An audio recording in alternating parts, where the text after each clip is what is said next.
కొణిదెల అనా లెజినోవా ఆమె మనందరికీ తెలుసు. పవన్ కళ్యాణ్ గారి భార్య.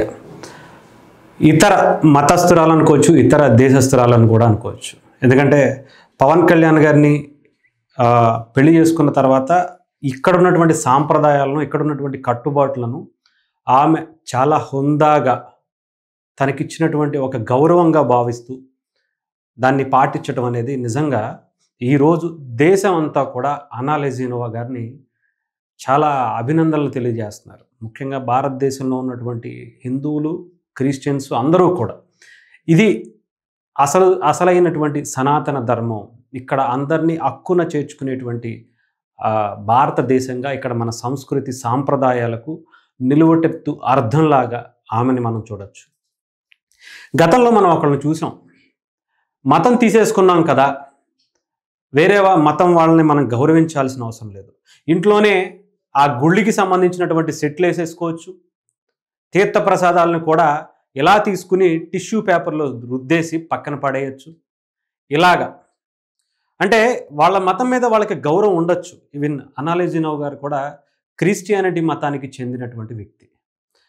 చాలా ఇప్పటికీ కూడా ఆమెకి చర్చికి వెళ్తారు, వాళ్ళ క్రీస్తుని పూజిస్తూనే ఉంటారు, ఎప్పుడు ఎవరు కూడా కాదనరు. కానీ హిందూ మతం మీద కూడా ఆమెకి గౌరవం ఉంది, నమ్మకం ఉంది అని ఈరోజు తన కొడుకైనటువంటి మార్క్ శంకర్కి సంబంధించినటువంటి యాక్సిడెంట్ మనందరికీ తెలుసు.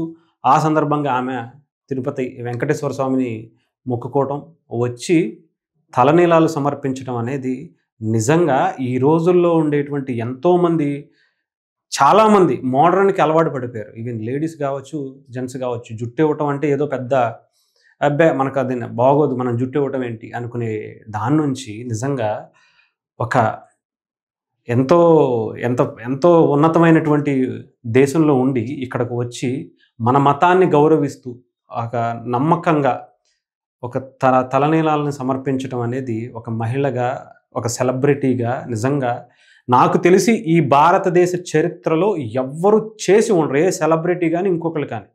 అంత ఉన్నతమైనటువంటి విధానాలు పాటిస్తూ చాలామందిని అబ్బురపరిచింది ఆమె. నిజంగా ఒకసారి మీకు చూపిస్తాను. ఎక్కడా కూడా సిగ్గుపడకుండా, ఎక్కడా కూడా ఇబ్బంది పడకుండా, ఇది మనం చూసే ఉండొచ్చు.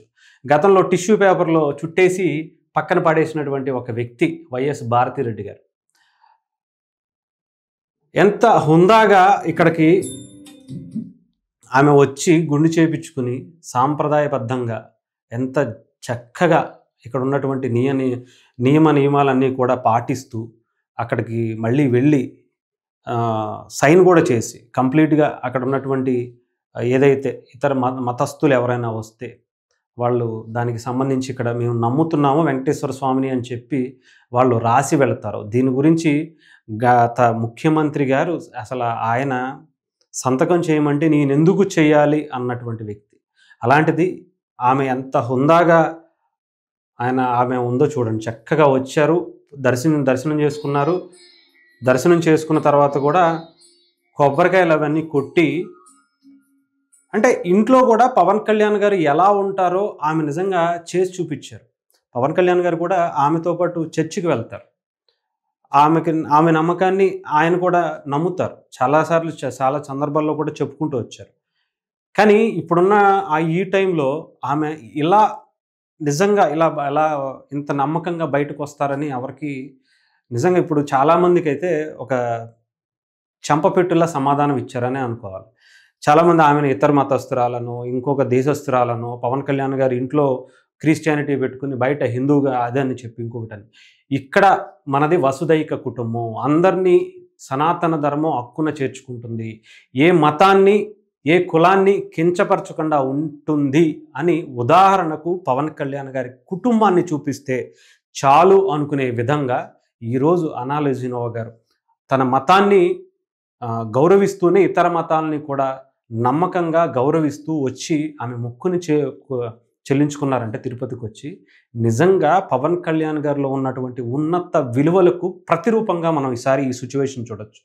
సో ఏదేమైనా కానీ అనా లెజినోవా గారు ఈరోజు తిరుపతి దర్శనం చేసుకుని చాలామందికి చాలా సమాధానాలు ఈ పర్యటనతోనే ఇచ్చినట్టుగా అనిపించింది.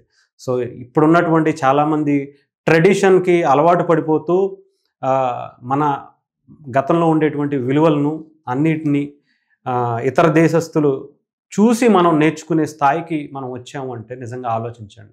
దీంట్లో నిజంగా పవన్ కళ్యాణ్ గారికి హ్యాట్స్ ఆఫ్ చెప్పాలి. ఇంట్లో ఇంత వసుదైక కుటుంబాన్ని ఆయన పెట్టుకుని 10 మందికి ఎంత ఉన్నతమైనటువంటి విలువలను, కుటుంబ విలువలను నిజంగా ఆయన తెలియజేస్తున్నారు అంటే, ప్రతి విషయంలో కూడా ఆయన ఇన్స్పైరింగ్‌గానే ఉంటారు. మాటల్లోనే కాదు, చేతల్లో కూడా పవన్ కళ్యాణ్ గారు ఎప్పుడూ మనల్ని ఎప్పుడూ కూడా మనల్ని ఇన్స్పైరింగ్ చేస్తూనే ఉన్నట్టుగా మరోసారి రుజువైంది. సో ఏదేమైనా సరే నిన్న అనాల జునోవా గారు అక్కడికొచ్చి ఆమె మొక్కు తీర్చుకోవడం, వెంటనే మళ్ళీ అన్నదానం దానికి కూడా ఈరోజు మొత్తానికి దాదాపు 17,00,000 రూపాయలు మార్క్ శంకర్ తరపున అన్నదానానికి వాళ్ళు ఇచ్చినటువంటి డొనేషన్ ఆమె దగ్గరుండి వడ్డించడం కూడా మనం చూస్తాం.